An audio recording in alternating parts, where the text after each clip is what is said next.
नमस्कार मित्रों, जिस प्रकार हमने पहले मेष लग्न की कुंडली में सूर्य और मंगल के बारे में बात की, इसी प्रकार गुरु के बारे में अभी हम चर्चा करेंगे। और ये मैं कोशिश कर रहा हूं कि आप लोगों को कुंडली घर आप अपनी देख के समझ सकते हैं। और ये बहुत बड़ा लंबा अध्याय है, लंबी बहुत ज्योतिष बहुत गुड़ रहस्य है, जितना सीखो उतना आप ऊंडे चले जाओगे। तो मेरी तरफ से सरल ट्राई कर रहा हूँ, आप लोगों को समझ सके, कुछ आपको ज्योतिष के बारे में थोड़ा पता चले। तो इसी प्रकार कुंडली कैसे देखी जाती है, उसमें मेष लग्न की कुंडली में गुरु, अगर आपकी कुंडली में जैसे गुरु मेष लग्न की कुंडली में गुरु लग्नेश स्थान में है, तो ये तन और मन धन का स्थान होता है। गुरु का एक नियम होता है कि जिस जगह पे बैठता है उस जगह को ये खराब करता है, उस जगह को ये हानि करता है। गुरु का जो नियम है वो दृष्टि करता है, वहां बहुत भाग्य उन्नति कराता है, प्रगति कराता है। और गुरु हमेशा सातवीं दृष्टि करता है। तो इसी प्रकार लग्नेश स्थान का गुरु है, तो ये लोग बहुत बुद्धिशाली ज्ञानी होते हैं। इनका ज्ञान लोगों के कल्याण के लिए होता है, ये खुद का कुछ नहीं कर पाते, खुद डिसीजन नहीं ले पाते हैं। इनको जो कुछ भी करना होता है लोगों से पूछ के और समझ के करना पड़ता है। हाँ, समझदारी पूरी होती है, इनमें ज्ञान बहुत होता है, पर ये लोगों के लिए ही है, अपने लिए कुछ नहीं है। इसी प्रकार जो गुरु है द्वितीय स्थान का, धन स्थान का गुरु है, तो उसके बारे में हम बात करते हैं। ऐसे धन स्थान का गुरु है, जो धन और कुटुंब स्थान वाणी स्थान का गुरु है, तो वाणी बहुत अच्छी रहेगी, कुटुंब सुख बहुत अच्छा रहेगा। पर धन जो है वो अपनी कहीं बुद्धि से गलत डिसीजन लेने से धन का नाश हो जाएगा। ये लोग जो जिनके कुंडली में 2 नंबर पे ग्रह गुरु है, तो वो किसी को धन उधार ना दे, पैसा किसी को लेन देन ना करें, क्योंकि उनका पैसा फंस सकता है। क्योंकि गुरु का नियम होता है जहां बैठता है उन जीवों को नाश करता है। तो इसी प्रकार से तीजा स्थान का गुरु है, वो तृतीय स्थान में कोई भी ग्रह होता है वो विक्रमी हो जाते हैं, वो पावरफुल हो जाते हैं। तो यहाँ जो गुरु जिस व्यक्ति का होगा वो बहुत ही भाग्यशाली होगा, नसीबदार होगा, डिसीजन पावर बहुत अच्छा होगा।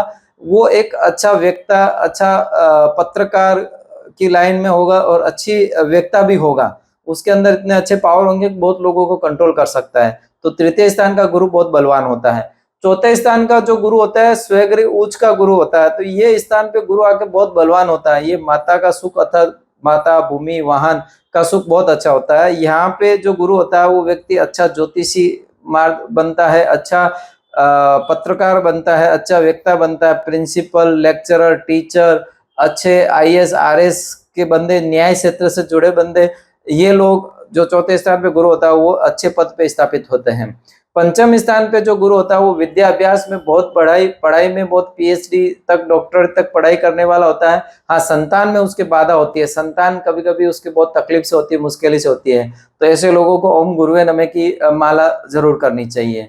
छठे स्थान का जो गुरु होता है रोग और शत्रु स्थान पे गुरु है, तो यहाँ पे गुरु बलवान होता है, रोग से लड़ने की क्षमता देता है, शत्रुओं से किस प्रकार से बात करके हैंडल करके अपने वाद विवाद को कैसे खत्म करना होता है, ये सब चीज गुरु उनको सिखाता है। और गुरु बहुत बुद्धिशाली ग्रह होता है, तो यहाँ पे आके वो बलवान होता है, तो शत्रुओं से और मुश्किलों से भी दूरी बनाता है।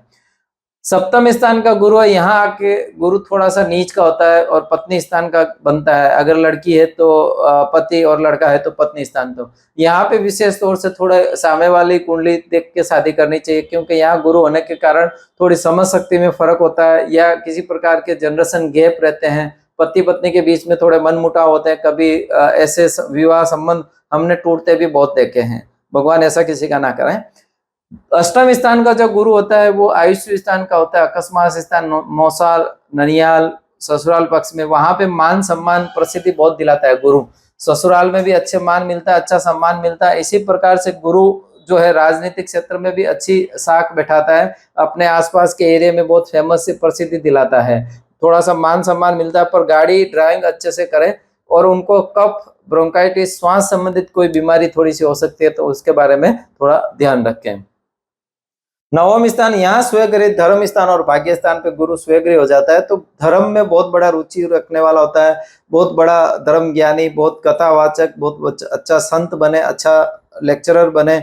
और इसी के साथ उनका भाग्योदय भी उम्र 24 से 27 के बीच में बहुत ही उत्तम भाग्योदय होता है। और शादी और पुत्री होने के बाद में इन ऐसे व्यक्ति का जीवन बहुत ही उज्जवल होता है, जिनका नवमे स्थान पे धन राशि का गुरु हो। इसी के साथ 10वें स्थान पे गुरु जो नीच का होता है, वहां पे ये थोड़ा नीच का गुरु होने के कारण राजकीय क्षेत्र में इतना फल मान सम्मान नहीं लेने देता है और पिता के सुख में कमी रहती है। ऐसे बंदे के पिता के सुख में कमी रहती है, पिता के साथ में मन मुटाव या विचारों में मतभेद रहते हैं।